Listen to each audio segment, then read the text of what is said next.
Santoro. ¡Ahora sí! Leandro Santoro.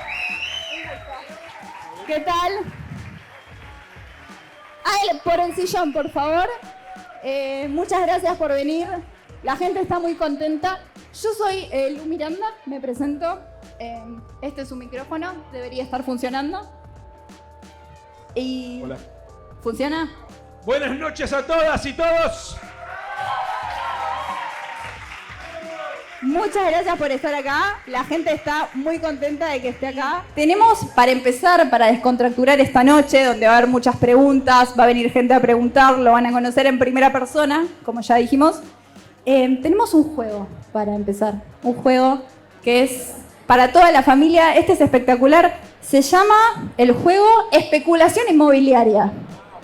Es un juego que de una manera u otra jugamos todos los que vivimos en la ciudad de Buenos Aires.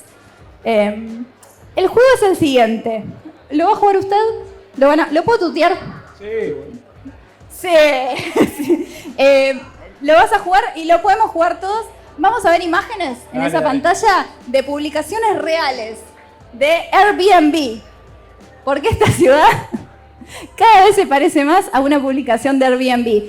¿Sabes algo? Hoy dejé mi departamento literal porque se va a convertir en un Airbnb. Caso real. ¿Qué pasó? Hoy a la mañana. Hoy a la mañana. Entonces, tenemos publicaciones reales de Airbnbs. Yo borramos la locación. No sabemos de dónde son. Tenemos el precio por mes, en dólares, por supuesto. Y tenemos que ver si esta publicación de Airbnb es de Buenos Aires o de alguna ciudad europea o del Caribe. Estamos listos. Exclusivo apartamento con gran terraza y amenities. $1.232 por mes. ¿Qué dicen? Vamos a ver las fotos. El anfitrión se llama Laura. Puede ser... Tenemos una gran pileta. $1.232 por mes. Podemos hacer la conversión. ¿Qué dicen? ¿Londres? ¿París? ¿O Palermo? ¿Qué? Palermo, todos Palermos. ¿Leandro? Palermo también le apuesto. Le apostamos a Palermo. Vamos a ver de qué se trata. Buenos Aires, Argentina, dice exactamente. Lo pueden alquilar, esto es real. Si tienen... ¿Quién no tiene $1.200? Claramente yo no, porque vi mi departamento hoy. Vamos al próximo. Este es un balcón con vista infinita. Vista infinita, ves para siempre. Con piscina y gimnasio. Tenemos $1.719. No 20. Si le das 20 te devuelven uno. Esto podemos adivinar en qué ciudad es. Puede ser una parte de Núñez que no conozco, viste que a veces te perdés. ¿Sí? Sydney. Vamos a ver de qué se trata. Esto es en Miami Beach, Florida. Por si alguien quiere ir a ver jugar a Messi. Vamos a ir al próximo. Este es un loft privado de $1.600. Y puede ser Buenos Aires, ¿sí? Puede ser Buenos Aires, puede tranquilamente ser Buenos Aires. Los precios dan. Ay, me encantaría preguntarle a cada uno de ustedes cuánto paga el alquiler. Vamos a develar. Esto es en Hartford, Connecticut. Cuento algo que además de la indignación que genera que los precios de los alquileres estén dolarizados en la ciudad de Buenos Aires, mi amigo Juan Manuel Valdés me mostraba la vez pasada el listado de los cánones que pagan las empresas concesionarias del Estado. Para que ustedes se den una idea, la empresa que administra Costa Salguero, que más de uno seguramente habrá ido a morfar o a bailar ahí, está pagando como $1.200.000 por mes. Lo que sería... prácticamente podremos decir al dólar blue, $2.000. $2.000, sí. $2.100. Fíjense ustedes lo irrisorio que es la comparación de lo que paga una empresa privada al gobierno de la ciudad contra lo que nos sale alquilar en la ciudad de Buenos Aires. Este fenómeno que estamos viendo acá, chiques, no es una cosa que sucede porque dramáticamente no hay nada para hacer. Sucede por dos motivos. Primero, porque hay un fenómeno global. Los que viajaron alguna vez saben que es más barato y más cómodo muchas veces utilizar Airbnb que ir a un hotel. Y en segundo lugar, porque sobre esa necesidad, obviamente, de un sector de la población que es la que viaja, algunas ciudades toman la decisión de intervenir y otras no. Nueva York, por ejemplo, reguló Airbnb. No podés tener un departamento y ponerlo Airbnb por las tuyas. Tenés que meterte en un registro. Florencia reguló Airbnb. Buenos Aires, y esto es una cosa que se conoce poco, no solamente no regula Airbnb, sino que además firmó un convenio secreto con la plataforma. Nos conocimos a través de la presentación de un pedido de informe público, donde la ciudad se abstiene de iniciar acciones legales contra la plataforma por cualquier tipo de abuso. Entonces, no estamos hablando de solamente una desregulación, sino que el Estado de la ciudad favorece deliberadamente a este tipo de plataformas, y está de más decir que cada departamento que entra a la plataforma de Airbnb sale del sistema tradicional de alquileres, motivo por el cual, sin tener nada en particular contra Airbnb, porque la idea no es prohibir Airbnb, pero sí regularlo para garantizar que las pibas y los pibes que tengan voluntad de irse a vivir solos no tengan que pensar en un alquiler en dólares, porque eso es prohibitivo para cualquiera. Sí, la ciudad de Buenos Aires realmente es un club exclusivo. El otro día pensaba, cuando me pidieron garante de Capital Federal, sí o sí, para vivir en Capital Federal. Mi familia no es de Capital Federal. Entonces como que es un club exclusivo que, bueno, según las redes, se mantiene más exclusivo. Se viralizó el drama de la piba de Puerto Madryn, no sé si lo vieron. No, yo no. Fue una piba de Puerto Madryn que vino a estudiar acá, que lo llamó al padre llorando porque no tenía forma de continuar los estudios. Mira, yo tuve hace poco, me invitaron los verdes alemanes, el Partido Verde Alemán me invitó a Europa para conocer un poco estos temas, y ahí me sorprendí con un programa que es la tasa de emancipación. En Europa se habla mucho de cuánto tarda un pibe o una piba en tener la guita suficiente, los recursos suficientes para poder irse de la casa de sus viejos. En la ciudad de Buenos Aires, el mayor drama que tenemos son las familias con chicos en edad escolar. Por eso da mucha bronca, porque a mí me encantaría venir acá y decir, cuando nosotros seamos gobierno vamos a bajar la tasa de emancipación para que, si vos querés, te puedas ir de tu casa a los 25 años, y si no, puedes hacer como Marra, que a los 40 sigue viviendo con los padres. Pero hay un problema más grave, que es que hoy estamos viendo casos de familias con chicos en edad escolar que tienen que irse a la provincia de Buenos Aires. Y esto les pido un minuto que reflexionemos lo que significa. Para vos, tu caso, no sé cómo vas a resolver, ahora nos contás. ¿Dónde vas a vivir? Por ahí, si vivías en Palermo, te tenés que ir a una zona más periférica y te alejás de tu trabajo y es un garrón. Pero si tenés hijos en edad escolar y a mitad del año escolar te dicen que no podés seguir viviendo donde estás viviendo y tenés que irte a la provincia de Buenos Aires, el quilombo logístico que significa para una familia tener que cambiar a los chicos del colegio, se le agrega el problema logístico de tener que vivir seguramente lejos del trabajo o romper la red de relaciones que muchas veces se construyen de manera comunitaria en los barrios, con la familia. Mucha gente elige vivir en determinados barrios porque tiene a los padres cerca, le cuida a los pibes y eso le simplifica mucho las cosas. Así que uno de los principales problemas que vamos a tener que afrontar rápidamente, para ser franco, antes de abordar en tratar de reducir lo mínimo posible la tasa de emancipación, es garantizar que las familias que tienen hijos en edad escolar no abandonen la ciudad de Buenos Aires y que la ciudad intervenga de alguna forma, por ejemplo, regulando Airbnb, para aumentar la oferta y garantizar a esas familias que no se les desarme su proyecto familiar. Clarísimo. Bueno, Leandro, ahora para esta parte de la noche te voy a dejar con unos chicos y chicas que te van a hacer preguntas muy interesantes. Ellos son Emilio Laszlo, Dani Arzúa, Inés Menéndez Hoppenheim. ¡Fuertes aplausos! Y Micaela Agüera de Sousa.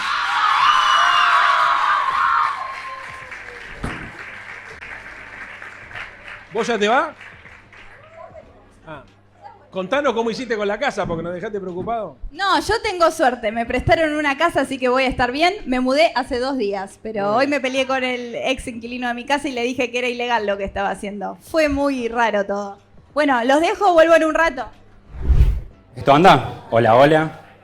¿Cómo andás, Leandro? Muy bien. Nivel de cansancio, un viernes a la noche en campaña.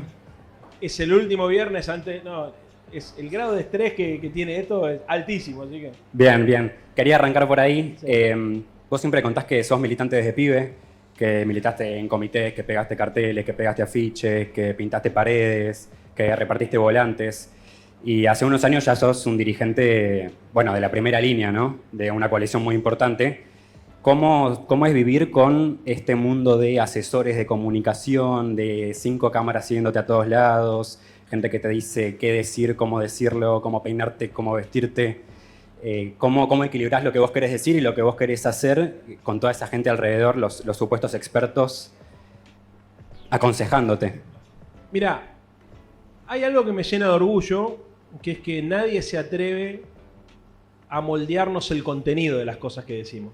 Yo escuché muchas veces que hay candidatos que para ver qué opinan piden permiso a una estrategia de campaña y en función de eso construyen un discurso. No es el caso nuestro. O sea, nosotros primero elaboramos un programa de gobierno en función de una investigación que hicimos sobre los problemas de la ciudad y después de eso empezamos a ver cómo comunicamos. El contenido lo define la política. Ahora, la forma de comunicar es una disputa. Yo no soy un tipo que sea sencillo y los que están acá, algunos que laburan conmigo de comunicación, saben que tengo una personalidad lo suficientemente fuerte como para no aceptar las recomendaciones del manual. Sí, uno trata de ser lo más franco posible. Ustedes saben, creo que la clave de la comunicación política es ser genuino. El problema con la franqueza es a veces lastimar. Vos cuando estás en política y hablás, tenés que pensar que las cosas que decís rebotan y hay gente que te quiere o que confía en vos o que depende de vos, que está muy pendiente de lo que decís porque le afecta en su vida.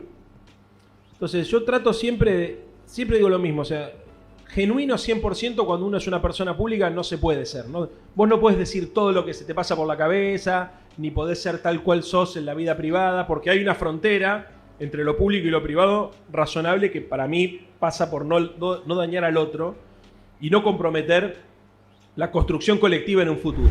Bien, buenas, gracias por venir primero. Para arrancar capaz un poco con las preguntas y preguntarte sobre todo de la campaña, qué es lo que vienen laburando.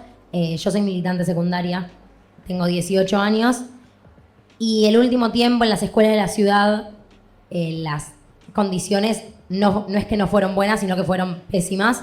No hay viandas, hay ratas, los techos se caen, hay colegios con alacranes y así no hay ninguna respuesta. La reta nunca nos respondió, el año pasado se tomaron los colegios, igual seguimos sin tener respuestas.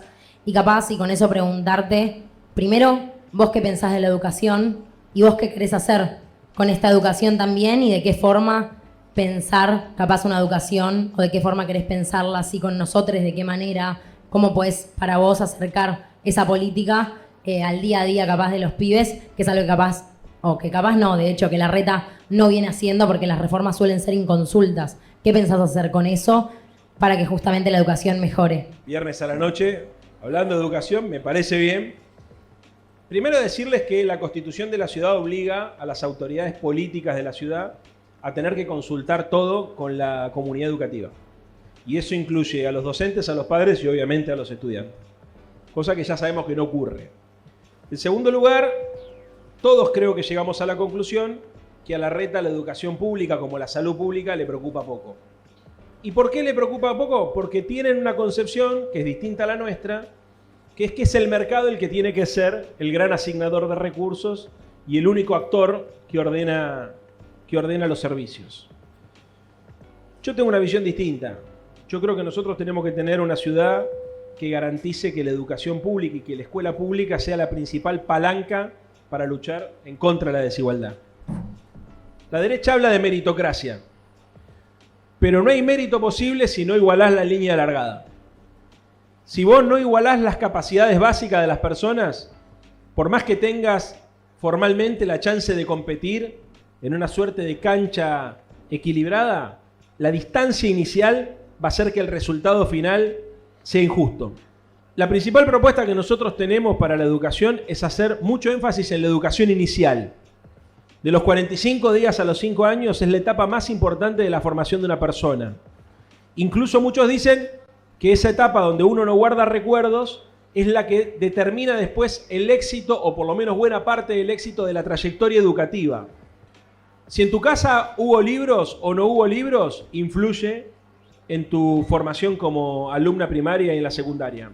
Si estás bien alimentado o mal alimentada, te podría decir que determina tu trayectoria educativa. Incluso si hay atención y si hay amor, o no hay atención y no hay amor, también tiene mucho que ver con el rendimiento escolar.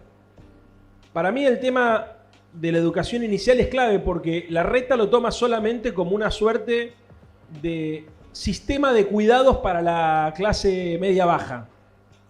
La educación inicial es un lugar donde poder dejar a los pibes, mientras mamá labura, los deja en una guardería de gente pobre y ahí me desentiendo del tema. Para nosotros la educación inicial tiene que estar vinculado el sistema de cuidados con el sistema educativo porque es una manera de garantizar que las oportunidades de las personas se igualen en la línea de largada. La educación inicial es, desde la perspectiva nuestra, la mejor manera de luchar contra la desigualdad y contra la determinación social que puede tener una persona en la vida. Si tu origen social determina cuál va a ser tu rendimiento escolar, es que la sociedad está funcionando mal. Para poder igualar las oportunidades y para poder construir una competencia justa, se necesita que todas las personas, independientemente del poder adquisitivo de los padres o del origen social que tengan las mismas herramientas para poder después competir. Y entonces la formación en esa etapa de la vida es clave. A partir de ahí es donde pensamos el programa educativo, donde está claro que el tema de la secundaria hay que hacer una fuerte inversión en infraestructura escolar. Nadie puede estudiar tranquilo si hay alacrán, rata, si la comida es una mierda, o si incluso, como hemos visto en la pandemia, las condiciones, ¿viste?, son directamente imposibles de generar para poder concentrarse. Pero ojo con esto. Miren, les cuento una cosa cortita. Cada vez que yo recorro las unidades básicas nuestras, siempre sale el tema de la gente en situación de calle. Y eso a mí me llena de orgullo porque significa que los compañeros y las compañeras están pensando no en sí mismos, sino en otros. Ahora, con el tema de la educación, también les pido una mano a ustedes, porque la mayoría de ustedes va a pasar segura, o ya terminó por el ciclo secundario, o sea, empezará la universidad, o está por terminar. Pero necesitamos generar mucha conciencia para que la ciudad entienda que es necesario invertir en la primera infancia. Necesito que la batalla de los estudiantes no sea solamente la batalla sindical por defender los intereses directos de cada uno de nosotros. Y no estoy diciendo que eso esté mal, está muy bien. O sea, cuando se dio toda la disputa por la SACAP, que era una barbaridad lo que estaba haciendo la ciudad, yo salía a bancar fuerte ese tema porque me parecía que hablaba de la dignidad y de la rebeldía de los pibes y de las pibas, luchar por sus derechos. Pero lo que estoy viendo que le falta a la juventud es capacidad de empatizar con otros sectores. Necesitamos que los pibes y las pibas que están terminando el colegio nos ayuden a instalar la necesidad de que la ciudad invierta mucha guita en educación inicial. Es la única manera de garantizar de verdad la lucha contra la desigualdad y la creación de oportunidades. Si no lo hacen los pibes y las pibas, no lo va a hacer nadie. Y la verdad que la plata que no se pone en educación inicial es plata, mejor dicho, son oportunidades que se pierden. Plata puesta en educación inicial garantiza que la trayectoria educativa de los pibes y de las pibas sea sana y sea nutritiva. La capacidad de concentración de una persona depende, entre otras cosas, de los estímulos que recibió en esa etapa de la vida. Mientras menos estímulos recibís, más difícil te resulta después prestarle atención a un texto o seguir con tu trayectoria educativa. Y a la inversa, cuanto más herramientas te dan en esa primera etapa de la vida, mejor te puedes defender. Así que es una lucha por la libertad y por la dignidad, y me parece una injusticia enorme que para un sector de la sociedad quienes defiendan, o que se crea que quienes defiendan la libertad de las personas y la autonomía de las personas sean los libertarios. No hay manera de garantizar la libertad en una sociedad como la nuestra si no es garantizando también la igualdad al mismo tiempo. Por eso es tan importante que quienes ya pasan y terminaron por el sistema educativo se comprometan a ayudarnos a instalar la necesidad de construir condiciones de igualdad en el punto de inicio de la carrera de cada uno de nosotros, en el punto de inicio de la vida.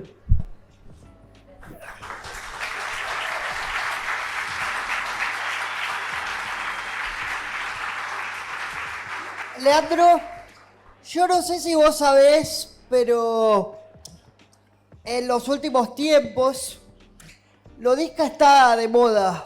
¿Qué? Lodisca está de moda en los últimos tiempos.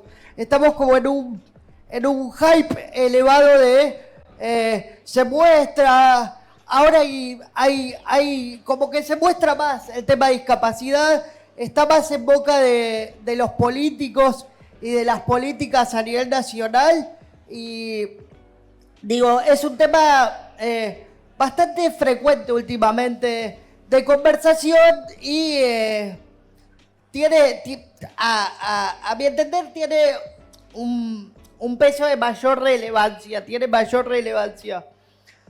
Estoy acá como representante de ISCA, representando el gremio, y yo te quería preguntar particularmente, por el tema de discapacidad en cuanto al tema accesibilidad. O sea, yo por ejemplo te digo, para venir acá, que me tomé 2 colectivos, digo, me bajé y las veredas son un desastre. O sea, si hay alguien acá que no tiene, la mayoría no tiene ningún tipo de discapacidad motriz, quiero que sepa que caminando por las calles de la ciudad es muy factible que en algún momento queden un poco discas, porque son, viste, medio un desastre. Y particularmente a mí hay algo que me llama mucho la atención, que es, yo podría ahorrar mucho tiempo de viaje, por ejemplo, si pudiera viajar en subte. Pero no puedo viajar en subte porque, no sé, en algún momento se les ocurrió que las personas con discapacidad no tomamos el subte, entonces por ahí tenés un ascensor en una estación, en 3 no, y tenés que andar adivinando en cuál te puedes bajar. Es como jugar adivinemos en qué estación está el ascensor. Entonces tenés que jugar ahí. Mi pregunta concreta es, ¿cómo ves vos desde tu lugar de político de la ciudad, de ciudadano de la ciudad, todo este tema de accesibilidad, que no solo lo pienso en las personas con discapacidad, sino se piensa en, por ejemplo, personas con un cochecito, digo, adultos mayores, se complica mucho más? Y en el tema del subte particularmente, ¿qué se puede hacer para mejorar el tema de accesibilidad? ¿Cómo te llamas? Daniel, periodista. Periodista. Ahí.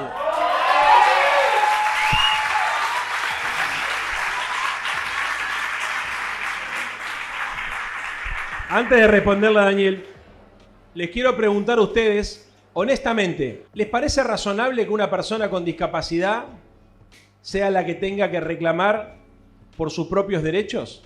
Es muy loco que quienes son víctimas de algún tipo de discriminación sean las que tengan que gritar en una sociedad que no escucha y no ve para que se les preste atención a su reclamo. Eso es parte de una derrota cultural. Yo quiero vivir en una sociedad donde se suba un compañero como Daniel y no me tenga que pedir por su sector, por su gremio, como acaba de decir, sino que pueda hacer el reclamo de otro o de otra compañero o compañero que no tenga discapacidad. Porque el modelo de reclamar solamente lo que me preocupa a mí es legítimo, pero tiene algo de injusto también. En el modelo de sociedad que nosotros buscamos, las personas no accionan políticamente solamente para sacar algún beneficio personal. Por más que ese beneficio personal sea, como en el caso de Daniel, una condición elemental de dignidad. Está pidiendo algo que es increíble que suceda, que es que la ciudad intervenga para que él se pueda mover con libertad sin tenerle que pedirle a su mamá, a su papá, a un amigo o a su pareja que lo acompañe. A mí el tema de discapacidad es un tema que me atraviesa mucho, siendo que no tengo ninguna persona cercana con discapacidad, pero me puse a pensar podría decirte hace 4 o 5 años atrás, qué difícil que era la vida para una persona que no podía resolver las cosas más elementales, como por ejemplo tomar la decisión de viajar para ir a ver a su vieja. Lo que está contando es terrible, tiene que calcular en qué estación se puede bajar si es que puede primero ingresar. Me junté con el director de la agencia de discapacidad. Entonces le pedí que me ayude.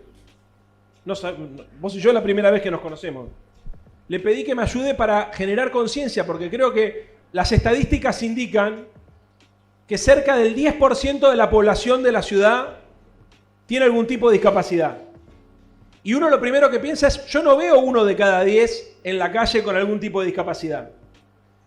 Primera conclusión, más allá de que hay discapacidades que no son visibles, la discapacidad motriz es visible, Daniel está en silla, nos damos cuenta, por ahí acá hay más de uno que tiene algún tipo de discapacidad auditiva y no se ve.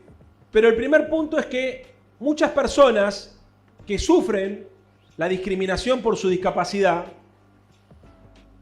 no salen. Les da vergüenza, porque no son chicos. No tienen por qué pedirle permiso a alguien o ayuda a alguien para moverse. Sucede porque hay una invisibilización de la demanda. Entonces, hay mucha gente que tiene discapacidad que no sabe lo que es estar esta noche acá. Nunca vivió la experiencia. En segundo lugar, el director de la agencia de discapacidad me dijo una cosa: Leandro, las personas que no tienen ningún tipo de discapacidad, présteme atención a esto que es terrible, suelen pensar que discapacitado se nace. Y es un error. La mayoría de las personas que tienen discapacidad adquieren la discapacidad sin haber nacido con discapacidad. Estoy cansado de escuchar relatos de pibes y de pibas que me cuentan el momento instante de su vida en que su vida cambió.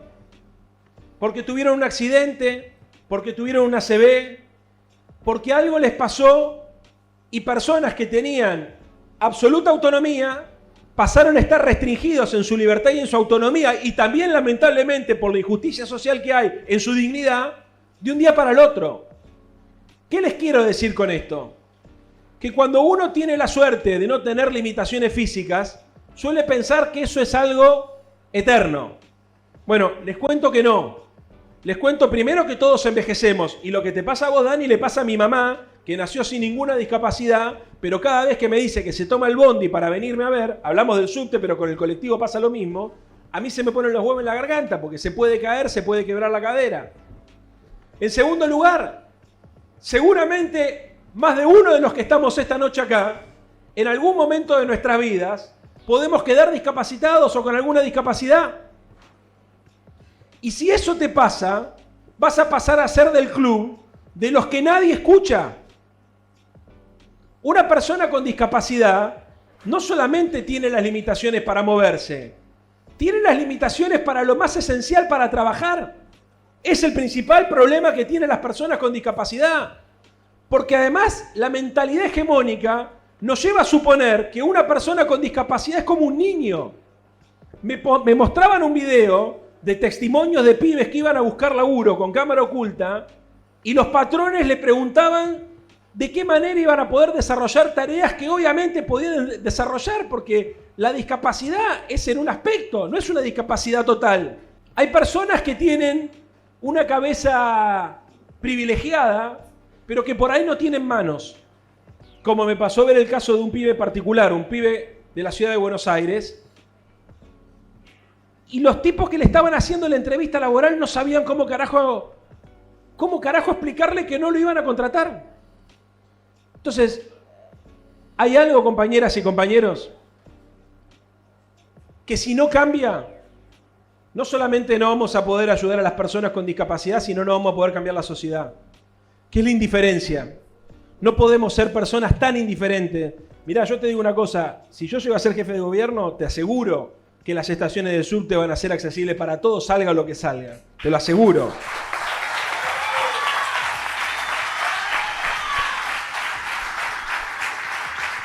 Pero también te aseguro que todas las personas que tengan algún tipo de necesidad especial, el que sea, para poder igualar, como decíamos recién en la educación inicial, sus capacidades de origen, sus capacidades básicas, para poder igualar, tienen que tener del Estado deliberadamente, y esto me parece que todos debemos presionar para que esto sea, las herramientas suficientes como para poder desarrollar en absoluta libertad su proyecto de vida.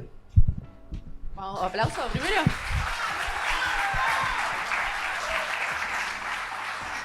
Ya creo que vamos a tener que ir cerrando. La veo ahí a Luli mirándome como, hace una pregunta corta, hacela. Así que voy a hacer una general, porque creo que tener un micrófono es un privilegio. Y entonces, antes de venir, le pregunté a mucha gente que cruzaba por la calle, joven, bueno, ¿qué te parece lo más importante que hacer en la ciudad de Buenos Aires? Por supuesto, ya escuché hablar del alquiler. Lo primero que me decían era eso. La segunda y la tercera opción, como iba cambiando. Pero hablábamos de la accesibilidad y un poco también del hábitat, ¿no? El subte, del colegio. Y me pongo a pensar que hace poco fui a Zabaleta, donde hay gente que no tiene DNI. Estamos hablando de una cuestión tan básica como tener DNI. Entonces, hablando de la accesibilidad, no quería dejar de, como vos mencionabas, preocuparse. Yo vivo acá en Palermo, sin embargo sí me preocupa la gente que no tiene ese rebote, vos mencionabas el rebote, de la ciudad de Buenos Aires, que es muy rica a comparación de otras provincias. Sin embargo, que podemos a La Recoleta, Belgrano, Palermo, Villa Crespo, Almagro, nos vamos un poco más, ¿y dónde queda la accesibilidad? ¿Cómo hacemos para conectar y que la ciudad tenga tantos recursos como tiene, pero que no solo lleguen a 3 barrios con 5 metrobuses? ¿Cómo se hace para generar ese puente y que puedan ir al colegio, que puedan acceder al transporte público? ¿Qué políticas piensan hacer para fomentar eso? Bueno, a ver, hay algo que tiene que ver con la sensibilidad del gobernante. Hay problemas sociales que están invisibilizados porque la cultura hegemónica está determinada por el hombre blanco en edad reproductiva, que en general suele ser joven, ¿no es cierto? Y hay toda una mirada, a pesar de lo que fue la revolución cultural del feminismo, hay un patrón hegemónico que sigue siendo el determinante para pensar todo.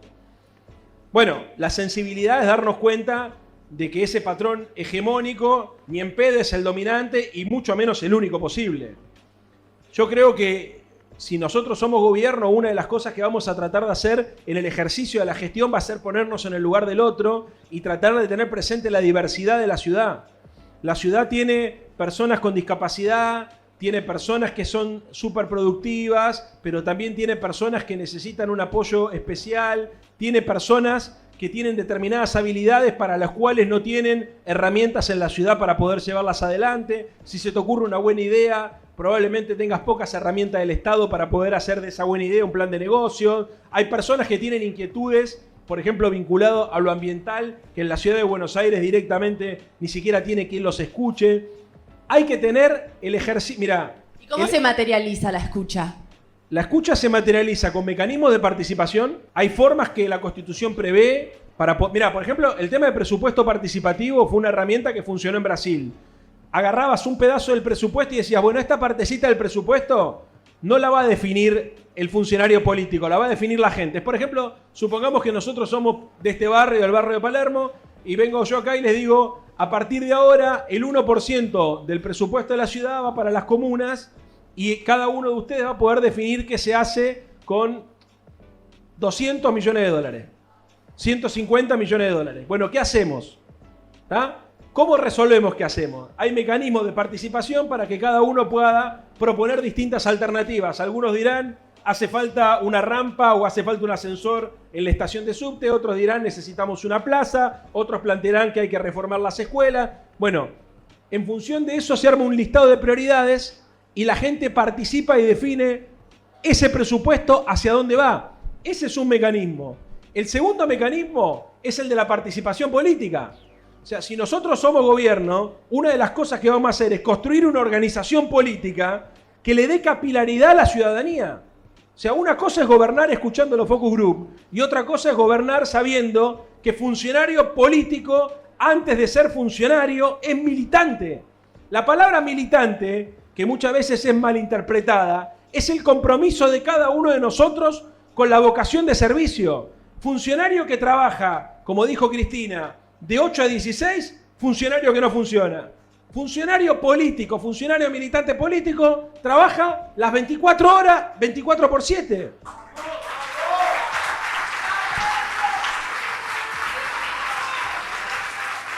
Funcionario nuestro, sacando los técnicos muy específicos, funcionario nuestro tiene que tener unidad básica, tiene que tener centro cultural, tiene que tener contacto con la gente.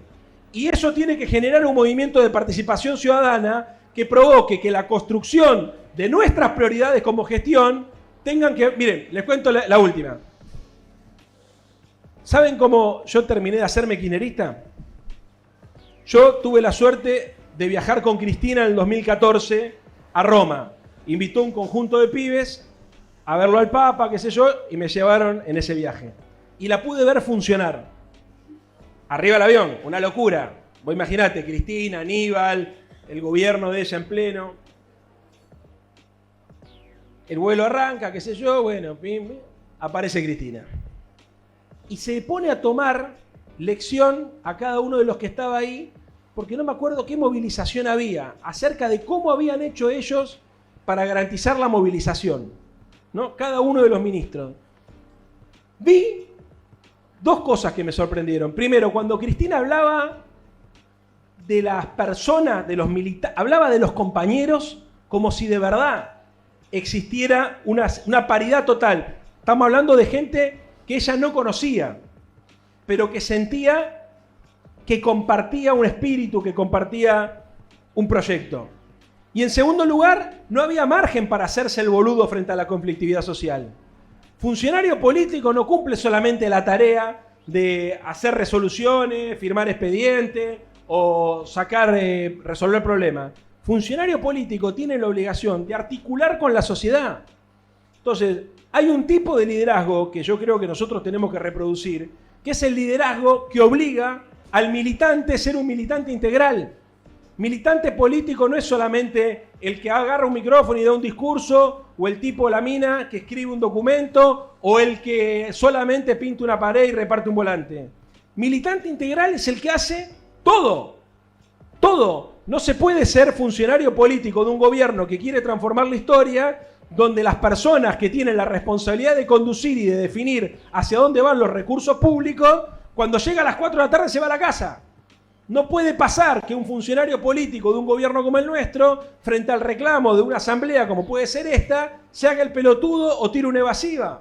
No puede pasar que los compañeros nuestros sientan que la dirigencia baja al territorio. Cada vez que escucho que la dirigencia baja al territorio es una patada en los huevos. ¿Cómo que bajan al territorio? ¿De dónde estaban arriba? Tiene que haber una concepción de paridad.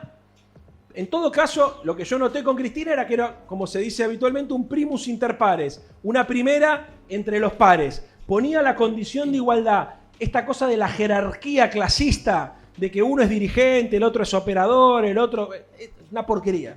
O sea, gobierno nuestro, gobierno de militantes, somos todos compañeros y cada uno de nosotros ocupa el lugar que ocupa, tiene la misma tarea, transformar la realidad.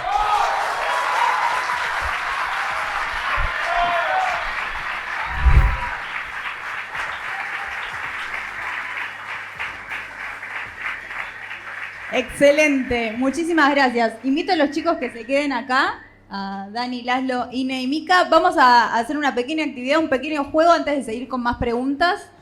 Así que vamos a ir a un juego, no creo que lo haya jugado antes, yo también me puedo sentar así. Un juego, pues sí, no es raro. Es un juego que se llama frase de Pinterest o frase de candidato jefe de gobierno. Vamos a ver unas frases acá, podemos jugar todos y vamos a leer las frases y tenemos que adivinar si es una frase de Pinterest. ¿Estás familiarizado con la red social Pinterest? Es la más estética, es de decoración, tenés que decorar tu monoambiente, tenés esa inspiración, es muy tierna y hay frases motivacionales muy tiernas con esta estética generalmente y vamos a leer la primera. Sí, que esto es lo más importante. Las únicas mujeres que valen realmente la pena son aquellas que si quieren la luna, se las bajan ellas solas. ¿Candidato o Pinterest? ¿Qué dicen? Pinterest, ¿cómo saben acá? Acá hay una que dice no. Candidato, Pinterest. Vamos a ver, te la jugaste, ¿eh? ¿Quién dijo la frase? Frida Kahlo, era Pinterest, porque todavía no está en ninguna lista. Vamos con la próxima frase. Sos una mujer inigualable, una madre muy dedicada, una artista extraordinaria y una esposa incondicional. ¿Pinterest o candidato a jefe de gobierno? Candidato, se cae. El marido de... A ver. El marido de... Martín Lustó. Bueno, cambió el marido de... Sí. Martín Lustó, candidato. Vamos a la próxima antes de seguir. Ay, qué linda estética. El primer día cerramos el Ministerio de la Mujer. Candidato. ¿Qué candidato lo habrá dicho, no? El primer día, no el segundo, ni siquiera. El primer día. Primera medida, vamos con Ramiro Marra. Ay, nunca... La estética toda tierna y dice Ramiro Marra y algo es un oxímoron. Vamos a la próxima. Lo hago con la convicción de terminar con los piqueteros, los chorros y todos los que creen que no pueden pasar por encima de los ciudadanos. Nos merecemos vivir en un país y una ciudad mejor. Hagámoslo realidad. Pinterest, pues miren que Frida Kahlo dijo muchas cosas. O candidato. Vamos a ver qué candidato lo dijo. Ramiro Marra, ¿cómo está? El board de Pinterest de Marra es tremendo, las margaritas. Va ganando. Vamos con el próximo. Va ganando, va ganando. Va ganando esto, por favor, nada más. Una mujer inteligente besa, pero no ama, escucha, pero no cree. Y se va antes de que la dejen. Pinterest. Vamos con Pinterest. Marilyn Monroe. Tampoco está en ninguna lista. Muy bien, Pinterest. Y creo que tenemos una más. ¿O no? No tenemos ninguna más. Tenemos una más. Las mujeres de mi vida. Mujeres valientes, emprendedoras, brillantes, amorosas, divertidas, apasionadas. Las amo. Simplemente gracias. Candidato. Candidato acá dice Ine, Mica, candidato. Vamos. Candidato a Pinterest. Acá estamos todos quemados. Candidato a Pinterest. García Moritán, que ya no es candidato, así que ninguno. Hay una temática común últimamente que se está hablando mucho entre los jóvenes, que es el tema salud mental. Y dentro de la salud mental voy a volver a representar al gremio porque vos un poco lo deslizabas en la pregunta que respondiste acerca de la accesibilidad con el tema de discapacidad, pero otra problemática que padecen las personas con discapacidad es que, por ejemplo, esta estadística se mantiene tanto a nivel país como a nivel mundo, que es que 8 de cada 10 personas con discapacidad no tienen trabajo o no tienen un trabajo estable, formal. Y obviamente eso afecta a la salud mental porque afecta la independencia, afecta la posibilidad de la autonomía de las personas con discapacidad. Y particularmente lo que yo te quería preguntar es, nosotros tenemos una ley que desde el Estado Nacional obliga a los diferentes sectores justamente del Estado a cumplir un cupo del 4% de personas con discapacidad, que hoy por hoy tengo que decirles que en la mayoría de los lugares no se cumple. Yo sé que están muy sorprendidos con esto, pero es verdad, se lo juro. Pero lo que yo te quería preguntar, hoy no hay una ley ni hay capacitaciones para empresas privadas, por ejemplo, y el trato para con las personas con discapacidad.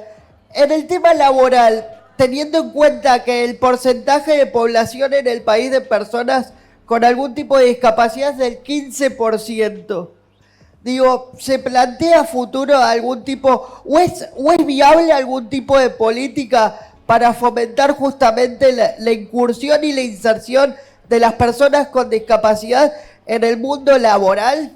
Lo cual afecta también, como te digo, el tema de la salud mental. Digo, una cosa viene añadida a la otra. Sí, son dos cosas distintas, ¿no? Entiendo que padecer una discapacidad o tener una discapacidad, no conseguir laburo y no poder moverte por tu propio medio porque está todo pensado para que no lo hagas, te enloquece. O sea, es así. Dicho lo cual, cuando me junté con el director del organismo de la... ¿Cómo se llama, Ale? La agencia, con Fernando, exactamente. Me dijo, mira, si querés ayudar a las personas con discapacidad, lo primero es el tema del laburo. Y si el Estado no lo cumple, no puede obligar a las empresas privadas a hacerlo. Así que está claro que primero hay que hacer eso. En segundo lugar, con el tema de la salud mental, yo no sé si ustedes se dieron cuenta que hay un candidato que dice que el problema de la salud mental son la gente en situación de calle y los adictos. No habla de consumo problemático. Yo, la verdad que no entiendo esto, ¿viste? Porque problema de salud mental, mal o bien tenemos todo. Y mucho más después de la pandemia. Ahora, uno cuando habla en los medios de comunicación de salud mental, habla de situaciones de crisis, ¿no? Uno que se quiere matar o se mató, uno que sufre bullying y entonces no quiere salir de la casa. Pero eso significa que hemos llegado a un grado de desatención enorme. El primer punto de nuestro proyecto de salud mental es laburar la prevención en los coles. Primer punto, la prevención.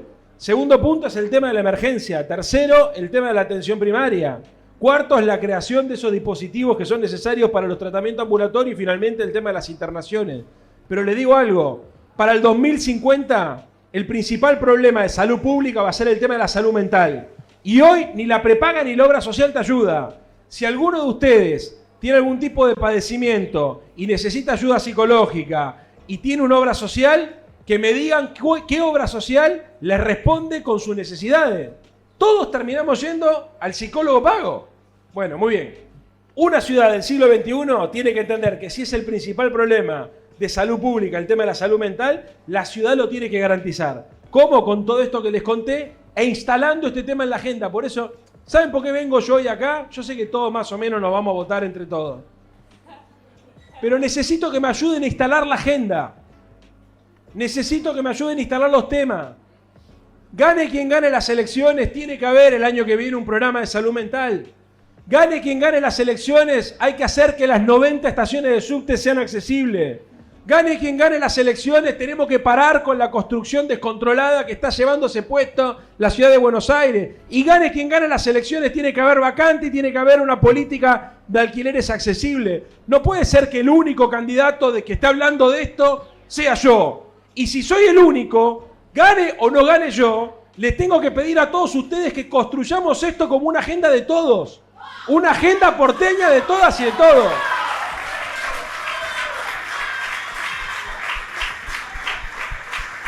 Leandro, creo que, bueno, lo estás hablando ahora, hablabas hace unos minutos de la participación de los porteños en la agenda pública, de la militancia en particular, y creo que hay una frustración obvia porque hace 15 años que gobierna el PRO ininterrumpidamente. 16 ya casi, o más de 16, no llevo la cuenta exacta. Casi 16. Y hay una sensación de que, cada vez que se llega al cierre de listas, más o menos pasa lo mismo.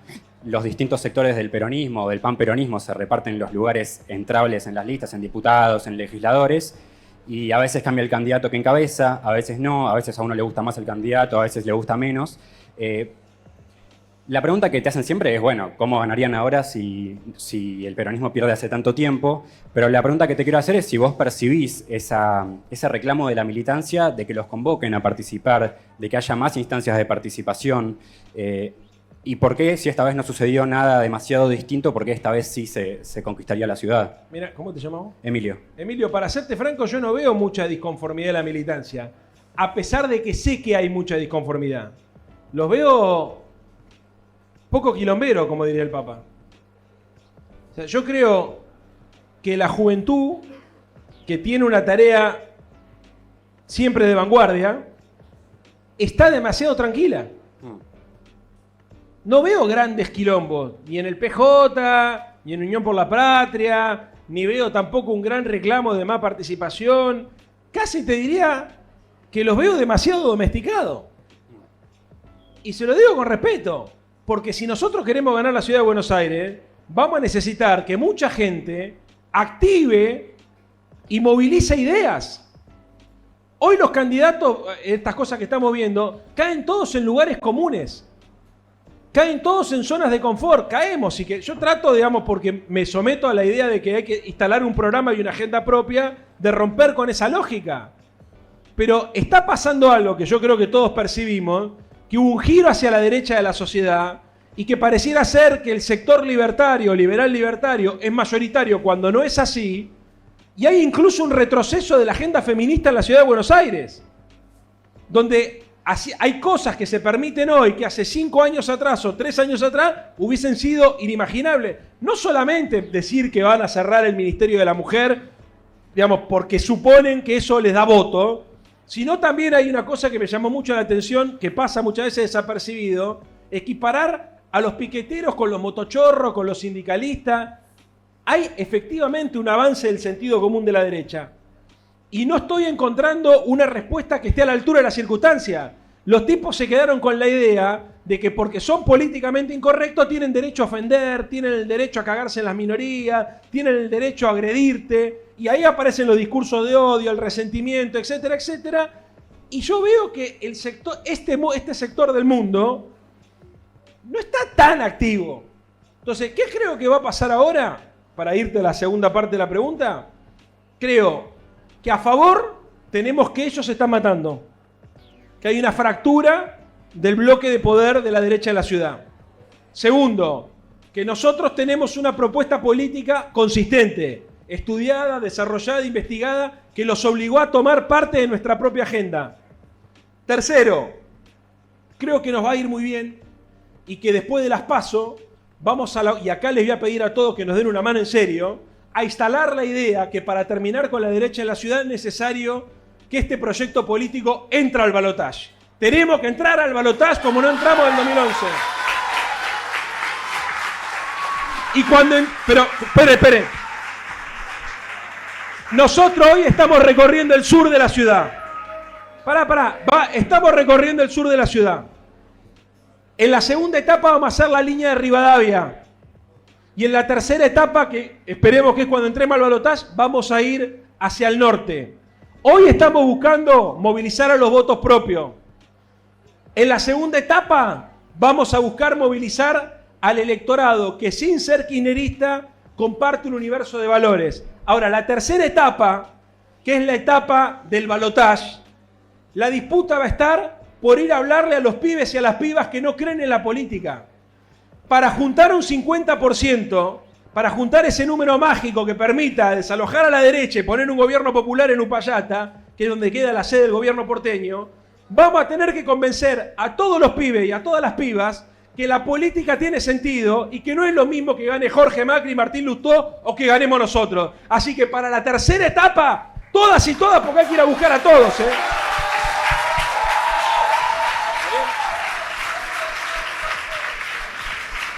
Empezaste a tocar el tema de la nueva derecha o de la derecha extrema o como quieras llamarle. Y vos te caracterizás porque del otro lado de la grieta te respetan o tenés diálogo con algunos de ellos. ¿Cómo los ves a ellos en privado? Digamos, este discurso de, nombraste un montón de cosas que están proponiendo, pero podemos seguir agregando de sacar el cepo de un día para el otro, de terminar con los planes sociales, de terminar con los piquetes a los palazos. ¿Vos ves que eso es una amenaza real de un neofascismo o que es una pose porque piensan que eso es lo que les da votos en este momento? A mí lo que me preocupa es el tema del odio. Hay un libro que recomiendo leer, La construcción del enano fascista. Bueno, la pregunta es si esto que estamos viendo es fascismo o no es fascismo. Entonces dice, el fascismo son tres cosas básicamente.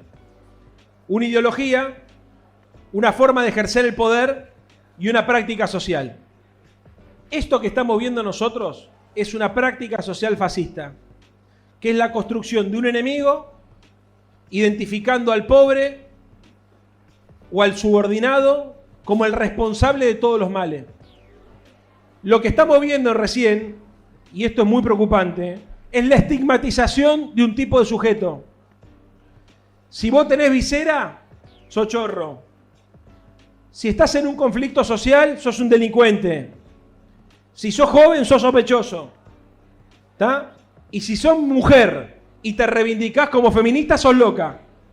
La única mujer que vale la pena es la que es antifeminista. Esa es la que está socialmente valorada por estos sectores. Desde esa lógica, los tipos pueden hacer cualquier cosa.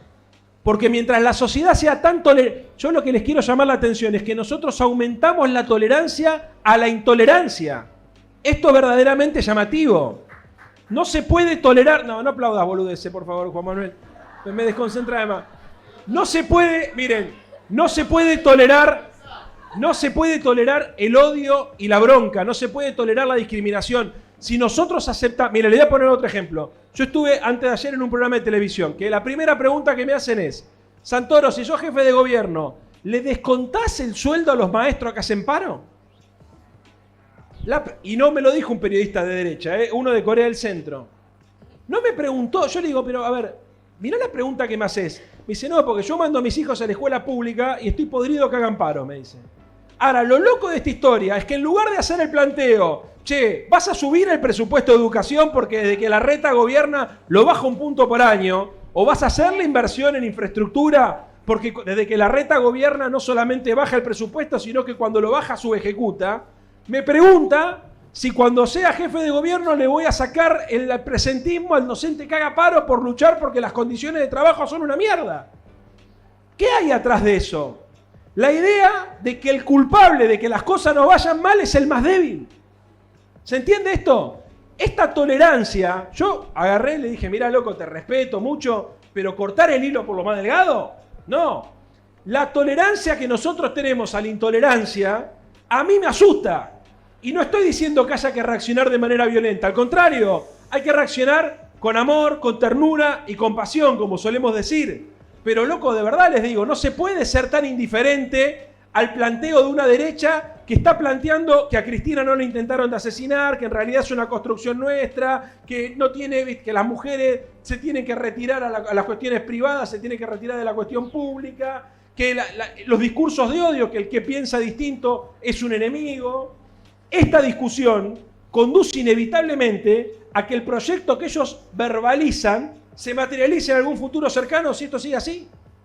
Si nosotros de verdad igualamos a un delincuente con un piquetero, o si de verdad toleramos, por ejemplo, que se insulte de la manera que se insulta, que se descalifique de la manera que se descalifica, y que eso no tenga costo, por más que se trate de la descalificación de un adversario, como hicieron los libertarios con Horacio Rodríguez Larreta, bueno, vamos a generar una sociedad de mierda donde todo va a ser posible. Por eso es clave la batalla cultural. Es clave que nosotros tengamos una actitud militante y activa en función de un conjunto de valores que son los que le dan identidad a este proyecto. La tolerancia, la pluralidad, la vocación de justicia, la lucha contra la desigualdad. Si todo esto sucede, no solamente no van a poder, sino que además el modelo de sociedad que nosotros representamos es el que va a terminar triunfando. Pero a laburar, loco, porque así no se puede.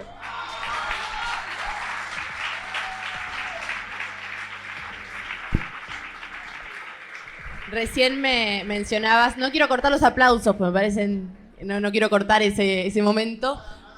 Ahora sí, claro, ahora está todo bien, si querés hacerlo.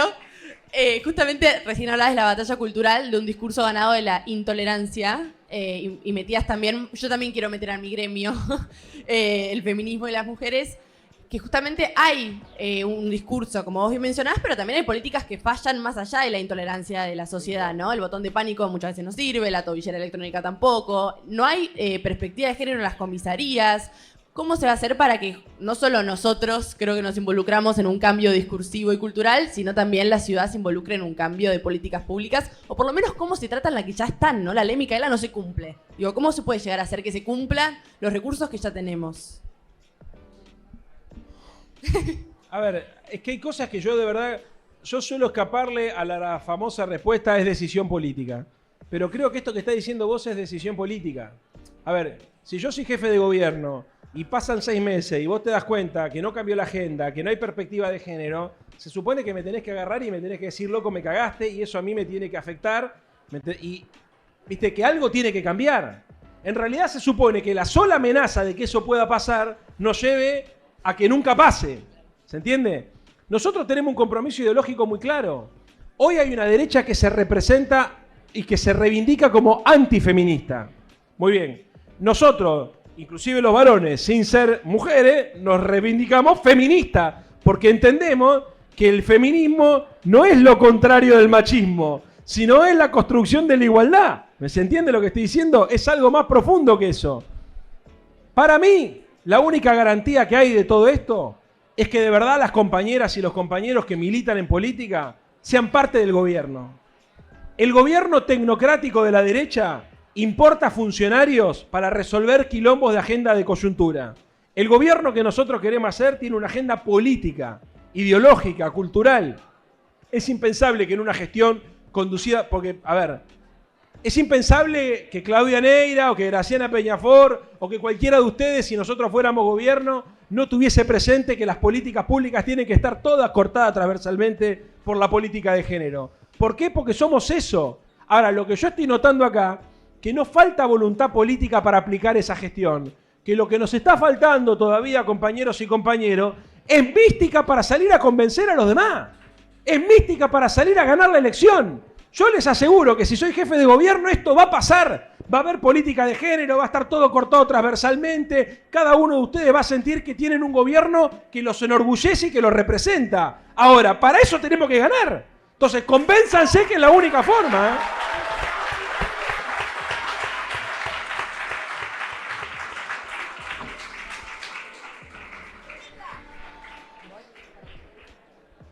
Mica, perdón, te saco el micrófono. Nos hemos quedado casi sin tiempo. Ha pasado muy rápido la noche. Antes de despedirnos, nos queda una cosita más, pero antes quería nombrar algunos candidatos que no nombramos al principio. Así que muchas gracias, Fede Sabinsky, Juan Cruz Ayala. ¿Cómo se pone, Fede Sabinsky, un genio, estuvimos hablando, un capo. Juan Cruz Ayala también, que estuvimos jugando a los memes. Mariano Guarneiro, Marcelo Urquiza, Laureano Bielsa.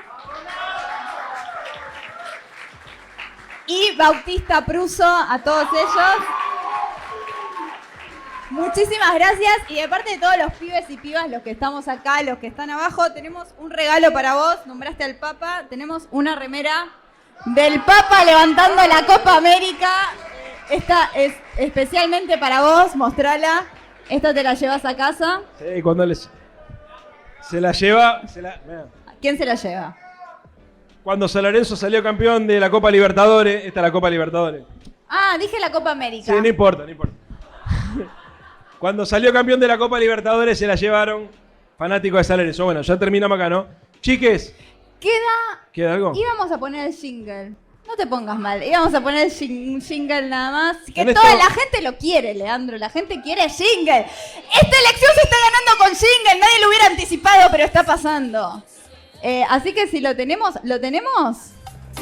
Yo lo voto a Santoro, sea de noche y de día. Y no me rompan los huevos con la interna amarilla.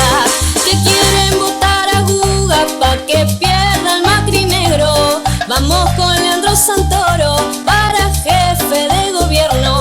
Hay que votar a Santoro, mamá. Y no linterna amarilla. Hay que votar a Santoro, mamá. Radical y peronista. Hay que votar a Santoro, mamá. Y no linterna amarilla. Hay que votar a Santoro, mamá. Radical y peronista. Santoro por acá, Santoro por allá. Santoro candidato del PJ Capital. Santoro por acá, Santoro por allá. Santoro en Buenos Aires y amarillo nunca más.